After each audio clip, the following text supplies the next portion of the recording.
ನಮಸ್ಕಾರ, ನೀವು ನೋಡ್ತಾ ಇದ್ದೀರಾ ಜಿ ಕನ್ನಡ ನ್ಯೂಸ್. ನಾನು ಶಿವರಾಮು. ದಿನದ ಎಲ್ಲ ಪ್ರಮುಖ ಸುದ್ದಿಗಳನ್ನು ನೋಡೋಣ ವಿಶೇಷ ಸಮಾಚಾರದಲ್ಲಿ.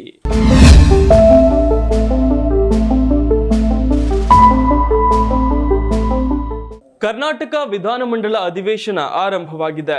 ರಾಜ್ಯಪಾಲ ತಾವರ್ ಚಂದ್ ಗೆಹ್ಲೋಟ್ ಅವರು ವಿಧಾನಮಂಡಲ ಉಭಯ ಸದನ ಉದ್ದೇಶಿಸಿ ಮಾತನಾಡಿದ್ರು. ಭಾಷಣದಲ್ಲಿ ಸರ್ಕಾರದ ಹಲವು ಕಾರ್ಯಕ್ರಮಗಳನ್ನು ಪ್ರಸ್ತಾಪಿಸಿದ್ರು. ಪ್ರಮುಖವಾಗಿ ಸಾಲ ವಸೂಲಾತಿಯಲ್ಲಿನ ಕಿರುಕುಳವನ್ನು ತಡೆಯಲು ಹೊಸ ಸುಗ್ರೀವಾಜ್ಞೆಯನ್ನು ಜಾರಿಗೆ ತಂದಿರುವ ವಿಚಾರವನ್ನು ಉಲ್ಲೇಖಿಸಿದರು. ಸಾಲ ವಸೂಲಾತಿಯಲ್ಲಿ ಕಿರುಕುಳ, ಹಿಂಸೆ ಘಟನೆ ಬೆಳಕಿಗೆ ಬಂದಿದೆ. ಇದನ್ನು ತಡೆಯಲು ಸುಗ್ರೀವಾಜ್ಞೆಯನ್ನು ಸರ್ಕಾರ ತಂದಿದೆ.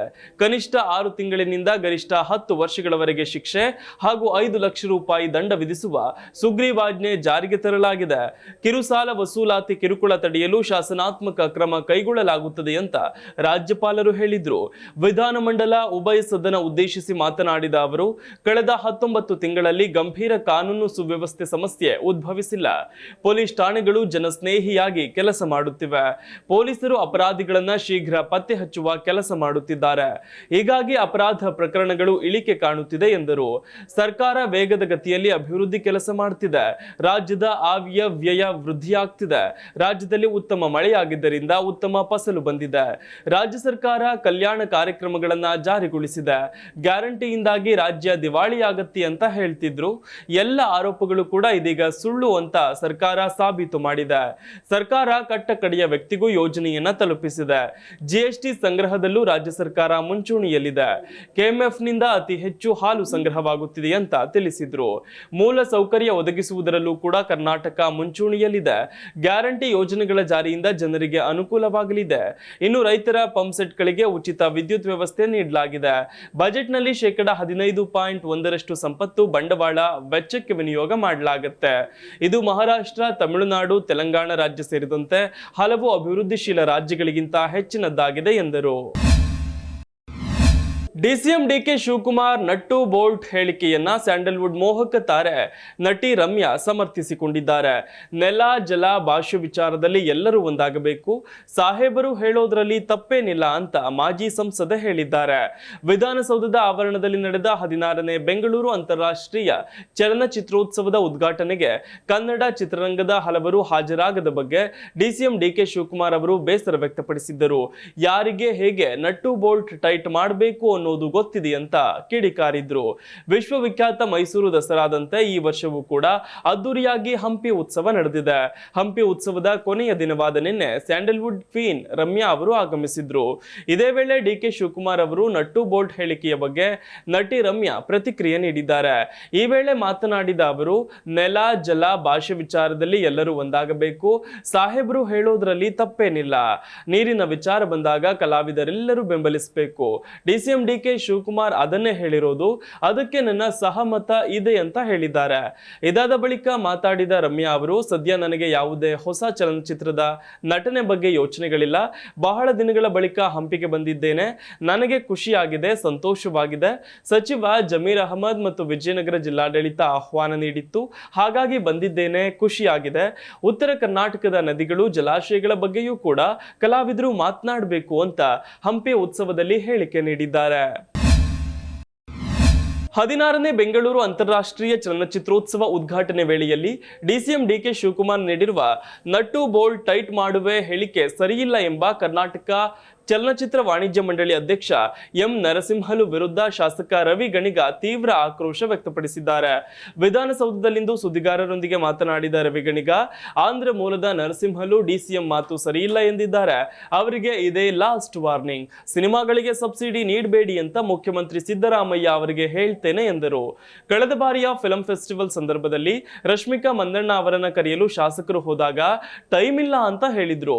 ಅಂಥವರಿಗೆ ಏನ್ ಮಾಡಬೇಕು ಅಂತ ಕೇಳೋ ಮೂಲಕ ಡಿಸಿಎಂ ಡಿಕೆ ಶಿವಕುಮಾರ್ ಅವರ ಹೇಳಿಕೆಯನ್ನ ಶಾಸಕರು ಸಮರ್ಥಿಸಿಕೊಂಡ್ರು. ನಿನ್ನೆಯೂ ಕೂಡ ಮೈಸೂರಿನಲ್ಲಿ ಈ ವಿಚಾರ ಕುರಿತು ಮಾತನಾಡಿದ್ದ ರವಿಗಣಿಗ, ಕನ್ನಡಿಗರಿಂದಲೇ ಇವರೆಲ್ಲ ಸ್ಟಾರ್ ಆಗಿರೋದು. ಸಿನಿಮಾಗಳಿಗೆ ಸಬ್ಸಿಡಿ ಬೇಕು ಅಂದಾಗ ಸರ್ಕಾರದ ಬಳಿಗೆ ಬರ್ತಾರೆ. ಆದ್ರೆ ಕನ್ನಡದ ನೆಲ, ಜಲ, ಭಾಷೆ ಬೇಡವಾ? ಆಹ್ವಾನ ಕಳುಹಿಸಿದ್ರೆ ಯಾಕೆ ಬರೋದಿಲ್ಲ? ಈ ರೀತಿಯಾಗಿ ಪ್ರಶ್ನಿಸಿದ್ರು. ಇನ್ನು ಡಾಕ್ಟರ್ ರಾಜ್ಕುಮಾರ್, ಅಂಬರೀಶ್, ವಿಷ್ಣುವರ್ಧನ್ ಅವರೆಲ್ಲ ರಾಜ್ಯೋತ್ಸವ ಸಮಾರಂಭಗಳಿಗೆ ಬರ್ತಿದ್ರು. ಅಭಿಮಾನಿಗಳು ಅವರನ್ನ ಹೊತ್ತು ಮೆರೆಸಿದ್ದಕ್ಕೆ ಅವರು ಸ್ಟಾರ್ಗಳಾಗಿದ್ದು. ಈಗಿನ ನಟರಲ್ಲಿ ದರ್ಶನ್ ಹೊರತುಪಡಿಸಿ ಬೇರೆ ಯಾರೂ ಬರೋದಿಲ್ಲ, ಇದೆಲ್ಲವನ್ನು ನಾವು ಪ್ರಶ್ನೆ ಮಾಡಬಾರ್ದಾ ಅಂತ ವಾಗ್ದಾಳಿ ನಡೆಸಿದ್ರು.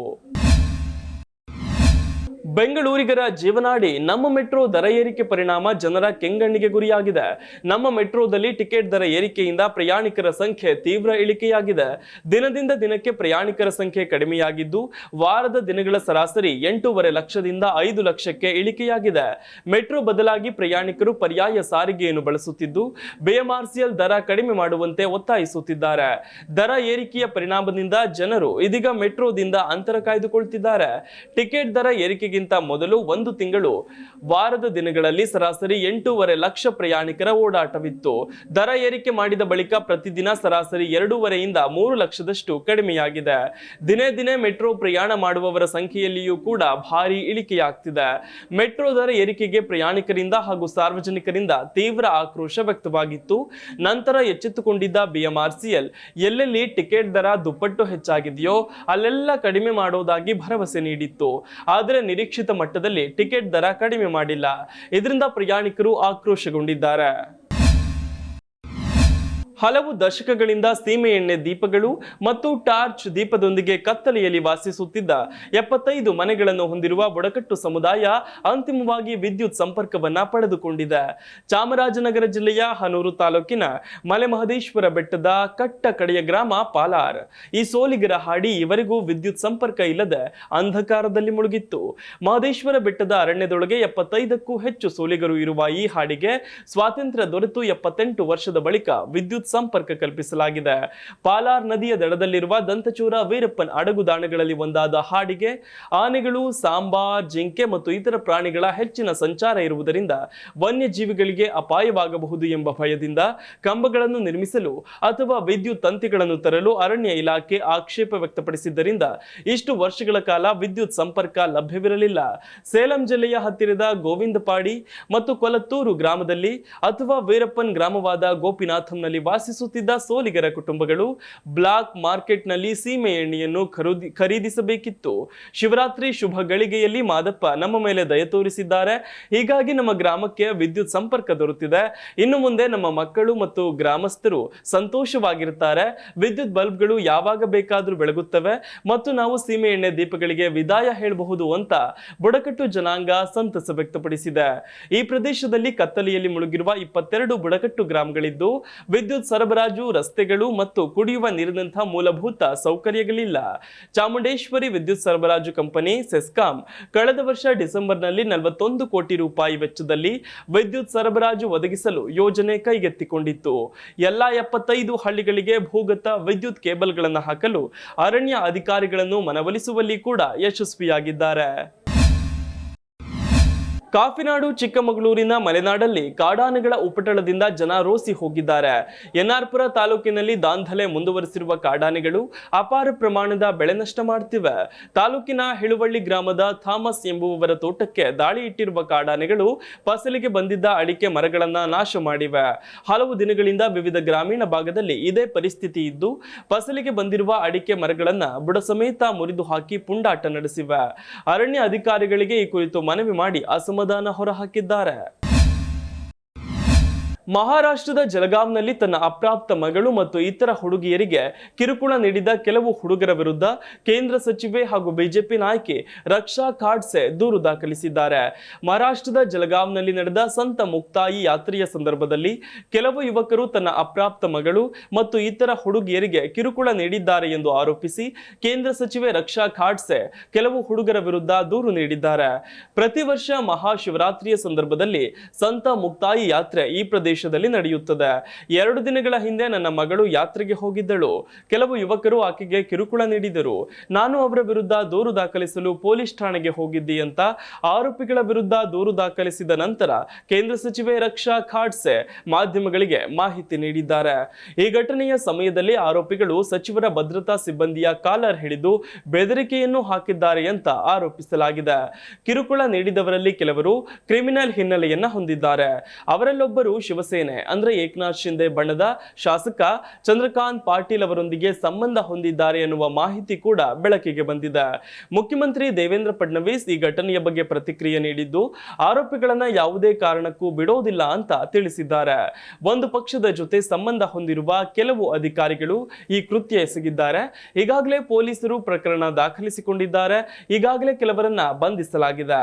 ಈ ರೀತಿಯ ಕಿರುಕುಳ ತಪ್ಪು, ಅವರನ್ನ ಕ್ಷಮಿಸಲು ಸಾಧ್ಯವಿಲ್ಲ. ಅವರ ವಿರುದ್ಧ ಕಠಿಣ ಕ್ರಮ ಕೈಗೊಳ್ಳಲಾಗುವುದು ಅಂತ ಸಿಎಂ ಫಡ್ನವೀಸ್ ಹೇಳಿದ್ದಾರೆ. ಮುಖಕ್ಕೆ ಮಾಸ್ಕ್ ಹಾಕಿಕೊಂಡು ಎಟಿಎಂಗೆ ನುಗ್ಗಿದ 4 ಮಂದಿ ಕಳ್ಳರು ಎಟಿಎಂ ಮಷಿನ್ ಕಟ್ ಮಾಡಿ ಓಪನ್ ಮಾಡಿ ಸುಮಾರು 30 ಲಕ್ಷ ರೂಪಾಯಿಗೂ ಅಧಿಕ ಹಣವನ್ನ ಎಗರಿಸಿಕೊಂಡು ಹೋಗಿದ್ದಾರೆ. ಎಟಿಎಂಗೆ ನುಗ್ಗಿದ ಈ 4 ಜನರು ಕೇವಲ 4 ನಿಮಿಷದಲ್ಲಿಯೇ ತಮ್ಮ ಕೆಲಸವನ್ನ ಮುಗಿಸಿ ಎಸ್ಕೇಪ್ ಆಗಿದ್ದಾರೆ.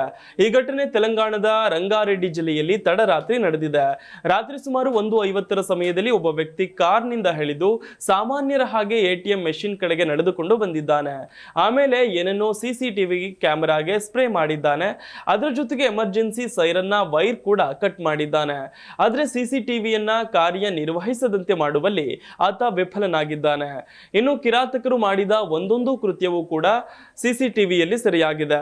ಇದಾದ ಬಳಿಕ 3 ಜನರು ಕೈಯಲ್ಲಿ ರಾಡ್ ಮತ್ತು ಗ್ಯಾಸ್ ಕಟ್ಟರ್ ಹಿಡಿದುಕೊಂಡು ಬಂದು ಎಷ್ಟು ಸಾಧ್ಯವೋ ಅಷ್ಟು ಬೇಗ ಎಟಿಎಂ ಮೆಷಿನ್ ಓಪನ್ ಮಾಡಿದ್ದಾರೆ. ಈ ಕೃತ್ಯದಲ್ಲಿ 3 ಜನ ಭಾಗವಹಿಸಿದ್ದರೆ ಮತ್ತೊಬ್ಬ ಆಚೆ ನಿಂತು ಇವರನ್ನ ಕಾಯುತ್ತಿದ್ದ. ಎಲ್ಲವೂ ಮುಗಿದ ಬಳಿಕ ಕತ್ತರಿಸಿ ತೆರೆಯಲಾಗಿದ್ದ ಎಟಿಎಂ ನಿಂದ ಸುಮಾರು 29.69 ಲಕ್ಷ ರೂಪಾಯಿಯನ್ನ ಬಾಚಿಕೊಂಡು ಸುಮಾರು ರಾತ್ರಿ 2 ಗಂಟೆಯ ಸಮಯಕ್ಕೆ ಎಸ್ಕೇಪ್ ಆಗಿದ್ದಾರೆ. ಈ 4 ನಿಮಿಷದಲ್ಲಿ ಎಟಿಎಂ ಮಷಿನ್ ಇರುವ ಶಟರ್ಸ್ ಕೂಡ ಮುಚ್ಚಿ ಓಡಿ ಹೋಗಿದ್ದಾರೆ. ಸದ್ಯ ಆರೋಪಿಗಳ ಪತ್ತೆಗೆ ಪೊಲೀಸರು ಬಲೆ ಬೀಸಿದ್ದಾರೆ. ಇಂಗ್ಲಿಷ್ ಅನ್ನು ಅಮೆರಿಕದ ಅಧಿಕೃತ ಭಾಷೆಯನ್ನಾಗಿ ಘೋಷಿಸುವ ಆದೇಶಕ್ಕೆ ಅಮೆರಿಕ ಅಧ್ಯಕ್ಷ ಡೊನಾಲ್ಡ್ ಟ್ರಂಪ್ ಸಹಿ ಹಾಕಿದ್ದಾರೆ. ಇಂಗ್ಲಿಷ್ ರಾಷ್ಟ್ರೀಯ ಭಾಷೆಯಾಗಿದ್ದು ಇದು ಏಕತೆಯನ್ನು ಉತ್ತೇಜಿಸುತ್ತದೆ, ಸರ್ಕಾರಿ ಕಾರ್ಯನಿರ್ವಹಣೆಯನ್ನು ದಕ್ಷತೆಯನ್ನು ತರುತ್ತದೆ ಅಂತ ಶ್ವೇತಭವನ ತಿಳಿಸಿದೆ. ಪ್ರಸ್ತುತ ಅಮೆರಿಕದ 30ಕ್ಕೂ ಹೆಚ್ಚು ರಾಜ್ಯಗಳು ಇಂಗ್ಲಿಷ್ ಅನ್ನು ಅಧಿಕೃತ ಭಾಷೆಯಾಗಿ ಗುರುತಿಸಿದ್ದು ಇಂಗ್ಲಿಷ್ ಭಾಷೆಯಲ್ಲಿಯೇ ಸಂವಹನ ನಡೆಸುತ್ತಿವೆ. ಇಂಗ್ಲಿಷ್ ಅನ್ನು ಅಧಿಕೃತ ಭಾಷೆಯಾಗಿ ಘೋಷಿಸಬೇಕು ಅಂತ ಹಲವು ದಶಕಗಳಿಂದ ಒತ್ತಾಯಿಸಲಾಗುತ್ತಿತ್ತು. ಇನ್ನು ಟ್ರಂಪ್ ಅಧಿಕಾರಕ್ಕೆ ಬಂದ ಬಳಿಕ ಇಂಗ್ಲಿಷ್ ಅನ್ನು ಅಧಿಕೃತ ಭಾಷೆಯಾಗಿ ಘೋಷಿಸಲಾಗಿದೆ. ಟ್ರಂಪ್ ಪ್ರಮಾಣ ವಚನ ಸ್ವೀಕರಿಸುತ್ತಿದ್ದಂತೆ ಶ್ವೇತಭವನದ ವೆಬ್ಸೈಟ್ನಲ್ಲಿ ಸ್ಪ್ಯಾನಿಷ್ ಭಾಷೆಯ ಆವೃತ್ತಿಯನ್ನ ಡಿಲೀಟ್ ಮಾಡಲಾಗಿತ್ತು. ಟ್ರಂಪ್ ತಾವು ಮೊದಲ ಬಾರಿ ಅಧ್ಯಕ್ಷರಾಗಿದ್ದಾಗಲೂ ಕೂಡ ವೆಬ್ಸೈಟ್ನಲ್ಲಿ ಸ್ಪ್ಯಾನಿಷ್ ಆವೃತ್ತಿಯನ್ನ ಡಿಲೀಟ್ ಮಾಡಿಸಿದ್ದರು. ಅಮೆರಿಕದ ಬಾಹ್ಯಾಕಾಶ ಸಂಶೋಧನಾ ಸಂಸ್ಥೆ ನಾಸಾದ ಬ್ಲೂ ಗೋಸ್ಟ್ ಹೆಸರಿನ ಗಗನನೌಕೆಯು ಚಂದ್ರನ ಅಂಗಳದಲ್ಲಿ ಯಶಸ್ವಿಯಾಗಿ ಲ್ಯಾಂಡ್ ಆಗಿದೆ. ಅಮೆರಿಕದ ಟೆಕ್ಸಾಸ್ನ ಫೈರ್ಫ್ಲೈ ಏರೋಸ್ಪೇಸ್ ಖಾಸಗಿ ಸಂಸ್ಥೆಯು ಈ ಶೋಧ ನೌಕೆಯನ್ನು ನಿರ್ಮಿಸಿದ್ದು ವಾಣಿಜ್ಯ ಉದ್ದೇಶಿತ ಕಾರ್ಯಕ್ರಮಗಳ ಭಾಗವಾಗಿಯೂ ಕೂಡ ಚಂದ್ರಯಾನದ ಯೋಜನೆ ಇದಾಗಿದೆ. ಚಂದ್ರನ ಈಶಾನ್ಯ ಭಾಗದ ಮೇರ್ ಕ್ರೇಸಿಯಂ ವಲಯದಲ್ಲಿ ಈ ಗಗನ ನೌಕೆಯ ಪೆಲೋಟ್ಗಳು ಕಾರ್ಯಾಚರಣೆ ನಡೆಸಲಿವೆ. ಚಂದ್ರನ ನೆಲದ ಮೇಲೆ ಕ್ಷುದ್ರ ಗ್ರಹವು ಅಪ್ಪಳಿಸಿದ ಪರಿಣಾಮದಿಂದ ಉಂಟಾದ 345 ಮೈಲಿಯಷ್ಟು ವಿಸ್ತಾರದ ಕುಳಿ ಹಾಗೂ ಜ್ವಾಲಾಮುಖಿ ತಣ್ಣಗಾಗಿ ಸೃಷ್ಟಿಯಾಗಿರುವ ಸಮತಟ್ಟಾದ ಕಲ್ಲಿನ ಪ್ರದೇಶಗಳಲ್ಲಿ ಅಧ್ಯಯನ ನಡೆಯಲಿದೆ. ಬ್ಲೂ ಗೋಸ್ಟ್ ಲ್ಯಾಂಡರ್ ಸೋಲಾರ್ ಪ್ಯಾನೆಲ್ಗಳ ಮೂಲಕ ಶಕ್ತಿಯನ್ನು ಪಡೆಯಲಿದೆ.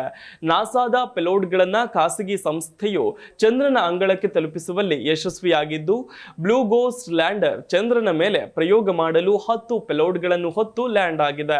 ಪೆಲೋಟ್ಗಳಲ್ಲಿ ಚಂದ್ರನ ಅಂಗಳ ಕೊರೆಯುವ, ಇನ್ನು ಅಲ್ಲಿನ ನೆಲದೊಳಗಿನಿಂದ ವಾತಾವರಣಕ್ಕೆ ಹೊರಹೊಮ್ಮುತ್ತಿರುವ ಉಷ್ಣತೆ ಕುರಿತಾದ ಅಧ್ಯಯನ, ನೆಲ ಕೊರೆಯಲು ಅಗತ್ಯ ಡ್ರಿಲ್ ಮಾಡುವ ಸಾಧನ, ರೇಡಿಯೇಟರ್ ಮೇಲ್ಭಾಗ ಹಾಗೂ ಗ್ಲಾಸ್ ಸ್ವಚ್ಛಗೊಳಿಸುವ ಎಲೆಕ್ಟ್ರೋಡೈನಮಿಕ್ ಡಸ್ಟ್ ಶೀಲ್ಡ್ ಮಾತ್ರವಲ್ಲ, ಎಕ್ಸ್ರೇ ಕ್ಯಾಮೆರಾ ಕೂಡ ಹೊತ್ತೊಯ್ದಿದೆ.